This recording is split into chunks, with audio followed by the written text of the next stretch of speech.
With the North American International Championships right around the corner, it's time to break down what is happening in the current metagame. We will start things off with a quick recap to get us caught up. We begin in Indianapolis, where Miraidon shockingly took the scene by storm, winning the event. Choice Spec Terapagos also had an incredibly strong showing. However, and perhaps the most notably, not a single Caly-S Shadow Rider finished within the top 16. We move quickly along to the Stockholm Regionals, where Zamazenta won the event and became the talk of the town for the next week or so. We then jump into last weekend's Los Angeles Regionals, where there ended up being 0 Miraidon, 0 Terapagos, and 0 Zamazenta in the top 8. And everybody's most washed restricted, Caly-S Shadow, came out with not only that victory, but also a victory at the Mexico City special event. So with all this said, where does this leave us as we head into the North American International Championships? I think the best way to answer this question is to talk about each restricted core on its own as we head into what is, in my opinion, one of the most open restricted metagames we have had in a long time. We're going to kick this list off talking about the big 5 or 6 restricteds, and I think there's no better place to start than Caly-S Shadow Rider. And let's just start this one off by saying y'all are way too quick to judge, okay? We all did the same thing when Incineroar first came back as well. We've been calling this thing fraudulent washed. Maybe it's just not good anymore. And I admit, it didn't have a good showing at the first few events, right? There is no hiding that, right? For a Pokemon that everybody had labeled as S+ tier, this thing is going to define the meta. It did not have the showcase at the beginning of this format that everybody thought it was going to. There's no denying that, right? But I think it's in a weird position where a lot of these pieces, they come back into the game. We'll get access to them again. And at the beginning, we try to use them kind of how they used to be used, almost verbatim, so to speak. And then it just doesn't really work because we're not accounting for the new tools that we have to make it work a little bit better, perhaps. We're not accounting for any of the new threats in the meta either. So it doesn't really excel as quickly. It really takes that initial impact of re-looking at the piece. And guys, we're not reinventing the wheel, right? Caly-S Shadow, it's still hit hard, hit fast with those Astro Barrages. There's nothing different about that, right? But maybe putting it beside like a Raging Bolt, we've seen a little bit, right? Now we've seen Clefairy does a very good job at supporting it as well, especially after LA, right? So we see these minuscule things and we see these adaptations, and these are things that maybe we would have seen in a capacity before, but now they're really catered towards this metagame, and you can see that where Caly-S Shadow is now starting to shine, right? Like, we're not reinventing the wheel. Incineroar is still going to be fake out, knockoff, parting shot support. That's still going to be your Incineroar. Like I said, Caly-S Shadow is still going to be that Astro Barrage mod, right? But let's talk about Caly-S Shadow cores. What do you get from running a Caly-S Shadow Rider? You are going to be able to hit hard, you are going to be able to hit fast, and you are going to be able to terrestrialize out of your major weaknesses, and you have absolutely absurd steamroll potential. If you are looking for a Pokemon that can hit hard, hit fast, this is the Pokemon for you to do, or for you to pick. In my opinion, it is definitely one of the choices because you hit both targets and you just hit so incredibly hard. The problem with this is, first of all, it can become a little bit linear if you are not careful, because it is such a huge piece on your team. And you could probably say a lot of this about a lot of these restricteds, right? It becomes a little bit linear. In a single restricted format, right, it's a lot of the time, I need to support my restricted. How are we supporting my restricted? And it does become a little bit like that with Caly-S at times. However, it's really not too big of an issue just because of how much ability you have to outplay your opponent when you are the fastest piece in the format and arguably one of the strongest pieces in the format as well. Of course, Caly-S does struggle to take some of those KOs if it struggles to take the initial KOs. And I know that's a really weird statement, but once it gets that one Grim Neigh boost, it is absolutely terrifying and the steamroll is gone. It's off and running. Good luck stopping it if you do not have proper speed control or the right amount of pieces left anymore to actually deal with it, right? And I think that's the big thing about Caly-S Shadow is just that steamroll potential. If you are looking to run Caly-S, it's that steamroll potential. If you are looking to not run Caly-S, you better have a way to make sure it is not getting that steamroll going, because if it gets going and it starts getting a KO or a nasty plot or a calm mind up, if it gets any of those going, it is going to run over you, right? So that's kind of Calyrex there. We see a lot, and we can see it on balanced teams, you know, where like that one LA and Montana's team there, you have the Rillaboom, you have the Insins, right? You have that Calyrex, you have that balanced core, but then you also have the delete button into Calyrex. So you cycle around, get Cali into position, and go crazy, right? But then you also have just those hyper offense Calyrex Shadow teams, which in all honesty we haven't seen too much of. But you know, those choice specs Calyrex Shadow teams with the incredible offense, if somebody can figure out the basic build for that in this format, it's going to potentially go very, very well into the North American International Championship metagame as well. But I think that's pretty much it on Cali. I don't want to go crazy long. I kind of want to just go a little bit of an upside, a little bit of a downside to kind of each of these restricteds, and we'll move on from there. From one horse right along to the other horse. Now, Calyrex Ice is basically the definition of neutral. It is the definition of balance in this format. If you are wanting to give yourself the best chance into almost anything that you may play against, this is the restricted for you, right? The way I look at Calyrex, it is the quote-unquote balance mon of the format. You get tons of options into everything, and you have the ability to outplay. It is also incredibly, incredibly bulky. This Pokemon's stats are wild when it comes to bulk, but I think we're at the point now where we kind of know the stats of these Pokemon, right? They're restricted Pokemon. They're going to have high base stat totals. They're going to be strong, right? But Calyrex, because it doesn't need that speed stat, the rest of its stats are absolutely insane. So I had to touch upon it again, right? The upside here is absolutely massive. Just like its partner, just like its other brother, Calyrex, you can still steamroll with this piece. You get that one kill, you get the Glacial Lances going, it does massive damage. You get the ability to have a clear amulet because that is by far your best item. You cannot be intimidated now, so the steamroll is activated that much quicker. You get access to speed control with Trick Room. Now, what I like about Trick Room on Calyrex Ice and the Calyrex Ice builds is you don't need to be setting Trick Room every time. I find a lot of the times with hard dedicated Trick Room teams, it's I need to get Trick Room up. If I am not getting Trick Room up, I am losing. It's not going to be a fun time. But with Calyrex Ice, I think that's one of the big things I like about it. You get that speed control of Trick Room without necessarily needing to get Trick Room up. Now, do you want Trick Room? Do you appreciate Trick Room being on the field? Probably in most cases, yeah, you'd much rather be in Trick Room. However, it's not required, and I think that's a huge plus, right? Having that speed control where it's I am not reliant on getting that speed control up is absolutely massive. It's a huge plus. Like I said, you got the steamroll ability, and your stats are just absolutely bonkers. Okay, this ridiculous stats, right? Unfortunately, sometimes if you do lean into the Trick Room a little bit, it does want that speed control. Like I said, not required, but it does maybe want that speed control. If you're trying to beat Calyrex, you might as well hit it hard and hit it first. So staying out of Trick Room against Calyrex Ice is generally the best way to approach it, as it does tend to be a little bit of that slower play style. However, one thing I would be concerned with going into NAIC with Calyrex Ice, and one of my main concerns is it's on everybody's radar. Like I said, it's been that balance team, right? That Calyrex, Amoonguss, Incin, Raging Bolt, right? Though that core has been everywhere. It's seen a lot of success, and everybody is aware of it. If you are going to try and run Calyrex Ice, I encourage you to innovate that core a little bit. I'm not saying change it, but I'm encouraging you to innovate it a little bit. However, I think overall the core is still incredibly consistent. Find what works for you with the core. It's still really, really strong. However, just be aware that Calyrex Ice is going to be on everybody's radar. Moving right along, we're going to go with Terapagos, and Terapagos is basically the funny turtle go burr.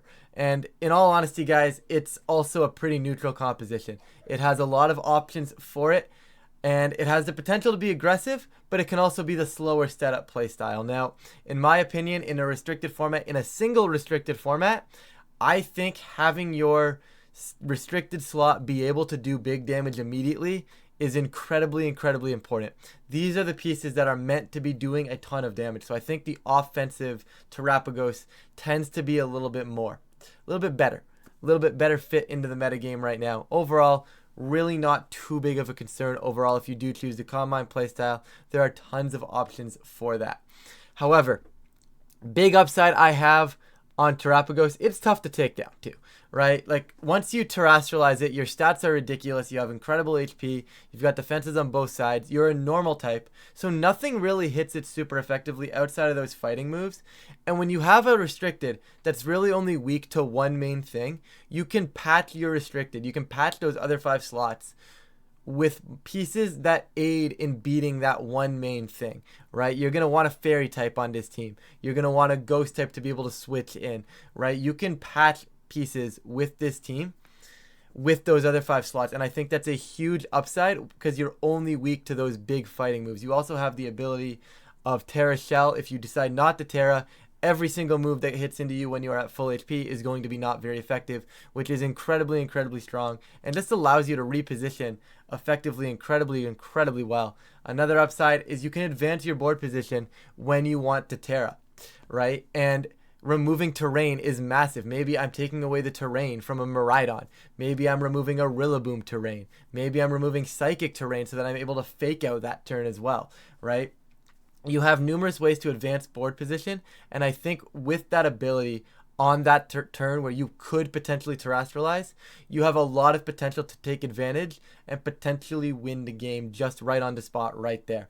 And I also think it's just one of the most consistent Pokemon we've seen so far, right? It has a very good matchup into the Calyrex Shadow. I think if you get the more aggressive mode in front of the Calyrex Ice stuff, you can go really, really aggressive and potentially prevent a Trick Room. I think it's really, really strong. And the big downside with Terapagos, it tends to be a Terra Hog, and because of that, your gameplay becomes a little bit linear, or a little bit more linear than I think you would like necessarily. That's probably the biggest downside, right? Chances are that's where the Terra is going to go. Going into a Terapagos and approaching it right there, right? You already kind of have an idea that your opponent is going to try and terrestrialize the Terapagos at some point. And I think because of that, it gets a little bit linear and a little bit easier to navigate, right? One of the biggest things about terrestrialization is you're able to kind of use it wherever you want in the certain game. But the Terapagos teams really appreciate having it on this piece, which is nothing wrong. There's nothing inherently wrong with that. I just think it might be a little bit easier to take advantage of if you are playing against something like a Terapagos, because it's like, okay, they're probably going to save it there, so I can pretty much launch maybe this close combat into the Incineroar, because chances are it's really not going to Terra, right? Now, granted, they might still Terra the Incineroar just to get out of certain scenarios, because they can use that to their advantage as well, but I think as a whole, more often than not, this Terapagos is going to be a tad bit linear because it really just wants to be that Terra Hog. Overall, though, really consistent core. Curious to see how it performs at NAIC. I never thought I would call Zamazenta better than Zacian, especially as a Zacian believer. But you know what? Here we are. You know what? It is an incredibly bulky piece. It does not care about Intimidate, and it can hit incredibly hard thanks to Body Press. Now, normally, I would say a defensive restricted is not the play, right? Like we've seen Lugia and Giratina, they both have tough times converting their bulk into offense. Whereas Zamazenta does that incredibly well and incredibly quickly, right? We get body press, and I think that's the big one, right? You do also get Iron Defense if you do want to set it up a little bit, but I think the Zamazenta teams that we have seen succeed in this format time and time again have gone away from that Iron Defense. Right, they've opted for the wide guard and used the Zamazenta to put on more immediate pressure and had a little bit more support. Yes, it's still a very defensive restricted, and I think it's going to go absolutely crazy in a double restricted format because you're going to be able to have a massive offensive piece and then a Zamazenta, right? I think it's going to be incredible. However, right now, I think having the ability just to get the body press off immediately is incredibly strong, and in my opinion, that is the upside of Zamazenta. You do not care about Intimidate because of it, which is massive in a format where Incineroar, like I said earlier, is about a 65% usage mon. Zamazenta, not caring about that and one-shotting it back is incredible, right? You get to go body press, remove those things, and it just does insane amounts of damage. Once it gets to +1, based off just switching onto the field because of its ability, it's doing absurd amounts of damage, right? Like, you're looking at, like, just two-shotting pretty much everything that doesn't resist it. And that's absurd. If I can two-shot everything, I mean, I will take that every single time, right? You remove body press from this piece, and I don't think this piece is anywhere near as good, right? However, overall, I think it's incredibly, incredibly strong, and you want to take advantage, right? You're defensive, but you're defensive in a way that gives you offense, which is a really weird concept, which we don't really see too often. A lot of the times it's, you know, you get that, but it requires the setup. Zamazenta has the setup. If you want to use it as that setup win condition, you're more than welcome to. And I think it's still very, very strong and very, very consistent that way. But I think the Zamazenta teams that we have seen early on in the meta perform well, we've seen them just opt to not run that iron defense and just start dropping a little bit more aggression early on with those body presses and just use them in a little bit more offensive way and just, you know, say, well, I have the stats already. I don't really need to set up. I'm going to be a bulky piece regardless, right? Biggest downside is it's on the radar now, right? Very similar to those Caly-S ice teams. Everybody's preparing for Zamazenta. We have seen crazy tech mons for this matchup. We've seen Skeledirge. We've seen the Ghost Fire types and Chandelure actually just this past weekend. We've seen Ceruledge, right? We've kind of seen all the Ghost types in the book just making their appearance in the metagame for Zamazenta. And this is what's allowed to happen in restricted formats is you're able to kind of have a 5-mon team. And on that 5-mon team, you're able to say, hold on a second, I have a really bad matchup into this restricted. Let me put this one piece here that can beat this restricted in a 1v1. So if I get down to the end game and I can always play to that end game of a 1v1 versus that restricted with this one piece that I have specifically for this matchup, I'm going to be able to win. And against Zamazenta, you're able to do that with ghost types. In this case, a lot of ghost fire types have been utilized for that since you resist the heavy slams or the behemoth bashes as well. But I think that's your biggest downside, right? You are a very consistent piece. You are going to be dishing out big, consistent damage. And as long as you patch your Zamazenta core with answers to your Zamazenta team, I mean, that's just basic team building, right? I know it sounds kind of obvious, right? But a lot of the times it's, well, Zamazenta just body presses everything, and maybe, you know, you tend to forget about, well, how are they going to try and counter it, right? So I think having counters to the Zamazenta counters besides Zamazenta goes crazy. And like I said, seems very obvious, but I think it's something that might get a little bit overseen. So I definitely did want to bring it back up. Moving right along to our next hit hard, hit fast Pokemon, and it just doesn't care about resistances, okay? We saw Miraidon take the scene by storm in Indianapolis, and we saw Amoonguses take 90 to 100%. You wanted to resist the thing, and you just straight up could not. It was doing absurd amounts of damage. You tend to see them rock that Choice Specs variant, rocking that Terra Electric, and just launching out incredible amounts of damage time and time again, right? It came into the meta as a heavy hitter, and I'm pretty confident it's going to stay a heavy hitter as the meta progresses. It's going to be incredibly, incredibly strong, and it's very consistent as well, because what's the defensive switch in, right? Like, if I'm doing 90% to an Amoonguss, which is a piece that's known to be bulky, and be a switch into an electric type attack, I'm a little scared for how offensive this thing actually is, right? It does absurd amounts of damage, and I think that's one of the main upsides, right? You hit hard, you hit fast, and not only do you hit hard and fast, you have the ability to reposition. And I think this is something that is incredibly underrated on Miraidon. Because of how fast it is, and because of how hard it hits with Volt Switch in electric terrain, you are capable of dropping about 50% damage consistently onto a Pokemon and getting off the board before you're even touched. And because you're not getting hit, you can get 50%, switch on out into probably one of a bulkier pieces, because we tend to see a bulkier piece on these Miraidon teams, right? Whether it's that Assault Vest Incineroar, whether it's, you know, just an Ogerpon, a really bulky Ogerpon, right? There's something to Volt Switch into to take hits, and you come back onto the field with Miraidon later, and then you hit it for another 50%, Volt Switch again. And because you're so fast, you're not getting hit first. So you're just doing damage before they're capable of hitting you, and it's really, really strong because of that. Obviously, your big damage is really coming from that big Electro Drift, those big Specs Draco Meteors, right? But you're able to Volt Switch, get chip here and there, cycle around before you get hit, have a late game Miraidon, and I think Volt Switch is seriously slept on. And of course, Electric Terrain that you grab from the Hadron engine is incredibly consistent. Not being able to get put to sleep is really strong, and of course just boosting yourself up is incredible. Biggest downside I have with Miraidon right now, it's a little bit easy to turn off, right? And I know I just spoke of like how highly this Pokemon was because you could reposition, but with the right terrain and the right terrain control, whether it's a Rillaboom, whether it's an Indeedee, right? And then you have Ice Spinners from the Shenpaos as well, right?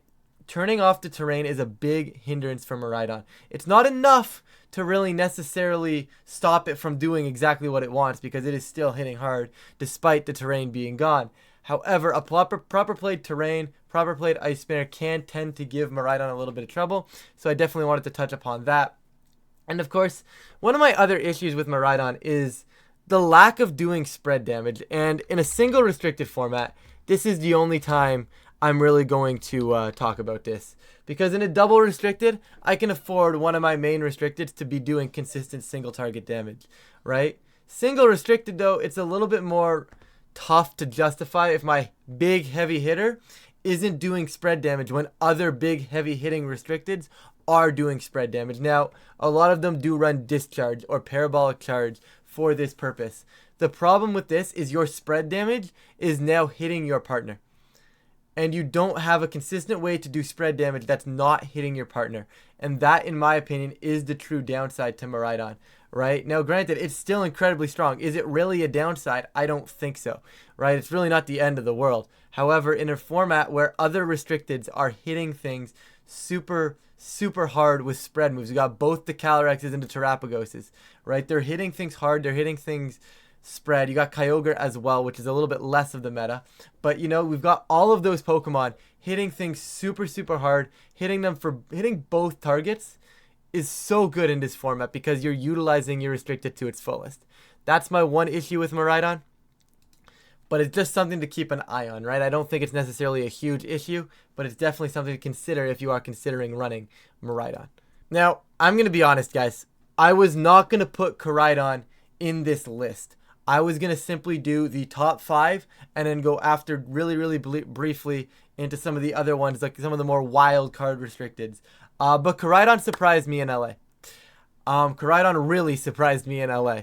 Okay, and I always thought Koraidon was kind of like a neutral Pokemon. Okay, first of all, it is the best weather setter in the format, in my opinion. And in a meta filled with normal types and dark types, Koraidon really has the potential to shine, and I think we saw that in LA. And I think something that was really cool beside it in LA was the Gothitels. It was Koraidon Gothitelle.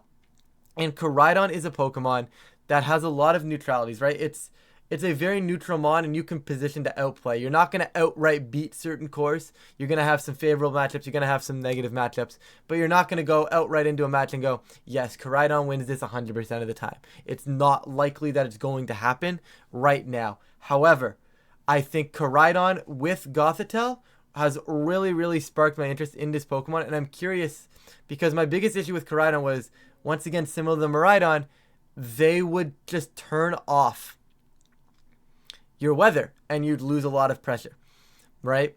And it wasn't a lot of fun for you. Now, you are the best weather controller in the format, so I think huge upside there. You pair it with, like I said, the Gothitelle, you get that trap going so they can't switch out and they can no longer turn off your weather. You can potentially trap something in that Koraidon just loves to be in front of, and you just get to be able to remove it because positioning is a huge part of the game. Being able to remove that position is absolutely massive. I'm probably going to do a whole separate video on Gothitelle at this point, but Koraidon in general, right? It is that weather control. It has strong matchups into a surprisingly good chunk of the board. They're not like auto win matchups because Koraidon's not like the most busted restricted in the world. But overall, it is a very neutral restricted, and it gives you a chance to outplay. It is a very position-based restricted, and I think because of that, you are able to outplay a lot of the matchups, even if they may not be favorable for you. And then, of course, in matchups that are favorable for you, it's very nice to cycle the board around. My main issue with Koraidon is there's no massive upside. And you may be able to tell where this point is going, right? But I think as a whole, there's really no... Koraidon is incredible. I kind of touched upon it a little bit earlier when I was first talking about it. There's not a lot going on. It doesn't have the massive spread move. It doesn't have the disgusting stats, right? Is 135 incredible? Yes. But it's not broken like the 165s of the Caly-X's, you know? It's not, doesn't have the broken spread move like Terra Starstorm from the Terapagos, right? It doesn't quite hit as hard. You do have to run the Clear Amulet, which is not a downside. Don't get me wrong. You love having Clear Amulet. It's still a really good item. But the Miraidon, it's capable of running that choice specs, farthering that damage output, being that absolute damage dealer that doesn't have a resistance. Koraidon wants that Clear Amulet. It doesn't get to stack as many modifiers, so it's not inherently as broken. So the biggest issue with Koraidon, it just doesn't have the brokenness of the other ones, but I still think it's incredibly strong and is one of the best position restricteds as we head into the North American International Championships. Now Kyogre. Okay, Kyogre could have easily made its way onto the big 6 list that I went on over earlier, the earlier 6 Pokemon, but we are moving it into the wild card area of these restricteds. And my main issue here is it's just so easy to shut down with common pieces, right? And yes, okay, everything can get shut down by a common piece, right? Because you just build a team properly, you're going to have answers into everything. But the thing is, the way I look at it is Kyogre has answers to Kyogre, even if the team is not thinking about beating Kyogre, right? Sometimes there's, you know, you're going to get another restricted like a Calyrex Shadow. Okay, if the team happens to forget to try to have a Calyrex Shadow matchup, Calyrex Shadow is going to auto win. But sometimes, a lot of the times, if you forget to have a Kyogre matchup, you may just have one naturally because of the likes of Raging Bolt or Rillaboom being so common, non-restricted Pokemon that are just capable of keeping this piece in check. Now, it's not the end of the world. Like I said, I think Kyogre is still incredibly strong, and Water Spout go burr, and that is my upside, okay? That is my upside with Kyogre. If you can get into positions where your opponent allows you to click Water Spout, this Pokemon is disgusting, okay? How you approach doing that, whether it's Tailwind, whether it's Trick Room, whether it's pairing it with a priority blocker like Farigiraf or Serena, right? However you position yourself to get into massive Water Spout range, that is what you are going to be trying to do with Kyogre. This is the piece that is doing damage, and it is incredible if you are able to get into positions where you can click Water Spout. I have been running Kyogre Whimsicott probably as my main team since I really don't have any events coming up. And when you're just allowed to click Water Spout, you are winning games, and you are winning games in rather easy fashion, right? And it's that bulky offense, right? It's pretty bulky. Obviously, it's not the bulkiest piece in the format. However, you can make it pretty bulky. You can live things like -1 Wood Hammer. You can always live the Grassy Glides from the Rillaboom, right? You have the stats to back it up. You hit really, really hard with your Water Spouts, right? Don't take these numbers, guys. I'm just sliding numbers to have things going on in the background. But, like, you know, you can just hit so hard and hit so fast if you're allowed to. It is incredible. It had to be mentioned. I don't think it's defining the meta right now. I don't think Kyogre is I have to make sure I have an answer to Kyogre, but it's definitely something to keep an eye on. Groudon. Okay? Groudon, everybody's favorite press-emisser. And, guys, honestly, this move sucks. Okay? This is holding this Pokemon back. Precipice Blades is absolutely garbage. I will get into it in a little bit. But Groudon, it's also not the best sunsetting restricted. A lot of the times, when you can have weather control in a restricted format, it is very, very strong. So Groudon got a huge boost by being the best sunsetter, right? You would kind of put up with Precipice Blades sucking because you'd be able to give the rest of the team a bonus, right? The sun would be great. You'd be benefiting in this case scenario. You'd be benefiting a Flutter Mane. You'd be benefiting a Raging Bolt. Well, yeah, you can still do that, right? But unfortunately, you have a better sunsetter now in Koraidon, and Groudon is taking that hit. Now, I don't think Groudon is bad by any means, but I don't think you run Groudon for a sunsetter anymore. Yes, you have it you have sun as a nice little bonus, but if you are going to choose Groudon as you are restricted, you are saying, I am choosing Groudon as my restricted because I am desperately looking for a good ground type in this format. Okay, and that, in my opinion, is the upside of Groudon.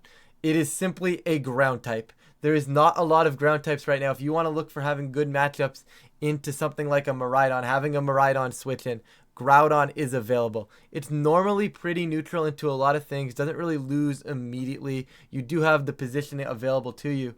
But the downside, like I've kind of already touched upon, is the Precipice Blades. Now, I saw somewhere, I think it was a tweet one time, and if I can find it, I'll throw it on the screen for you guys. But to get the gist of it is, it's basically Groudon users, basically, Groudon hits the field, they take 60% damage off one special attack, you miss your move, and you proceed to die the next turn, right? And to me, that is the summary of using Groudon in this format. Hey, if you hit your move, it's great. But the problem is, when you have a restricted format, where the other restricteds can just bully down everything else with 100% accurate spread moves, it's really tough to justify having a spread move that's not as great anymore when it's no longer getting that benefit of being the only sunsetter of a restricted, right? It's very tough to justify using this piece. However, you're looking for a ground type, it's really not that bad, right? I think people are underappreciating it right now, but it's definitely a little bit more work than you'd like for a restricted. Okay, moving close to the end of this list, guys, and it is everybody's favorite sword dog. And the biggest upside to Zacian, in my opinion, it is a dog with a sword. You really can't go wrong. I absolutely love this design. But in all seriousness now, though, it has a great typing, one of the best typings in the game. A much-needed fairy type in the format. Still has the sweep potential of some of the other Pokemon in the format. And honestly, I think it's a pretty neutral or a balanced piece. My problem? Single targets, the nerfs, the Intimidate cycle, and it's very tough to get it going at times. Which sounds like a lot of issues, right? However, I do think there's upsides to this Pokemon. You are just having to work a little bit harder to make it work right now. And once again, it's one of those Pokemon that is still incredibly, incredibly strong. It just doesn't do enough for me to necessarily justify using over some of the other restricteds, right? Like, I've talked about this a lot with these lower tier restricteds where they're good. They have a lot of potential. They do a lot of things. Like, +1 Zacian hits hard. Behemoth Blade hits hard. Sacred Sword at +1 hits hard. Swords Dance allows you to hit even harder, right? You can do a lot with these pieces. The problem is it enough to justify using over some of the easier to use or other restricteds that are easier to steamroll with, right? Those big spread damage restricteds that just do crazy amounts of damage. Zacian doesn't get that spread move, right? Zacian doesn't get that big spread damage. It's forced single target, right? That was one of my issues with Miraidon. Zacian, same concept. It's not a bad restricted. You've just got to work a little bit harder in order to get those wins, right? Nothing wrong with it. You can go ahead and try to work a little bit harder, but I wouldn't worry about Zacian all that much, but I'd definitely keep an eye on it as something to definitely don't like completely brush your Zacian matchup aside. Definitely have some sort of answer to this dog, but I definitely don't think it's a top tier restricted, but it's definitely something that could make a splash at NAIC if it's given the opportunity to, if a top player or if one of the better players that picks up Zacian or one of the true Zacian believers decides to say, hey, yeah, this Pokemon is still good. Let's send it. It almost shocked the world in LA when it got top 4. So I'm curious to see if anybody's going to be able to take that concept and build off of it. We're closing this list off with Lunala. And honestly, Lunala hasn't done a lot in this format, guys. And I love Lunala. I really, really do. And there was a niche for it. There was a very, very brief niche for it when everybody stopped believing in Calyrex Shadow. When Calyrex Shadow, for whatever reason, wasn't in top 16 in Indianapolis, wasn't in top 8 of Stockholm, Lunala started creeping back into the meta, okay? It started to become a little bit more of a thing. It was that bulky piece that everybody loved. You're tearing like that Calyrex Shadow. You were getting out of that weakness. Generally speaking, Terra Fairy, I think one of the ones that did really well this weekend in LA was actually Terra Grass, which is a cool take as well. But Shadow Shield, broken ability. And you don't really lose to anything because of that broken ability, right? Similar to the Koraidon, you have a lot. You can be a very balanced piece. However, oftentimes, it just feels a little lackluster as my only restricted. And a lot of the problems with these restricted, like I said about Zacian, it's very tough to justify using when you have other restricteds that do just so much more. I would love to use Lunala. I think Zacian, they're going to be incredible when I compare my Lunala with one of the broken restricteds, right? Maybe Lunala Terapagos is going to go crazy. I now have speed control beside my Terapagos. Lunala likes the Calyrex.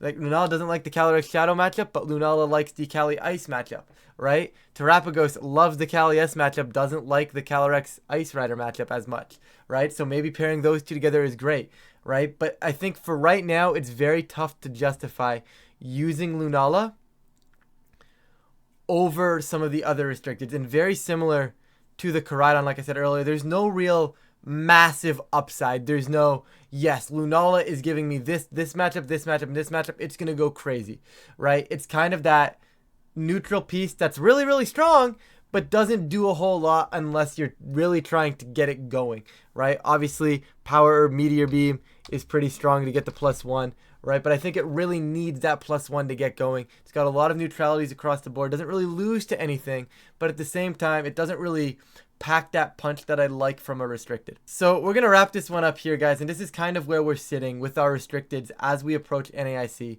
And as I said earlier, guys, the doors are so wide open for any of the restricteds to be the North American International Champion. It is crazy how open this metagame is. Normally when you see single restricted formats, we see a lot of rock, paper, scissors. We see, 2-3 top cores, maybe 1 or 2 sneaking in. But right now this meta is incredibly open, and I'm so excited to see how it settles down at at NAIC. Like, I am genuinely excited to see how this meta develops, because I think there's a lot of opportunities. Any of these restricteds I mentioned, I could definitely see winning NAIC. And I think I talked about 10, maybe 11 restricteds. You don't see that in a restricted format. Tons of openings. I'm going to stop rambling, guys. But if you guys do enjoy these types of videos, please feel free to leave a like and subscribe. It really does help out the channel. And of course, I really do appreciate it. But with that, thank you all so much for watching. I'm going to get on out of here, and I will catch you all in a future video.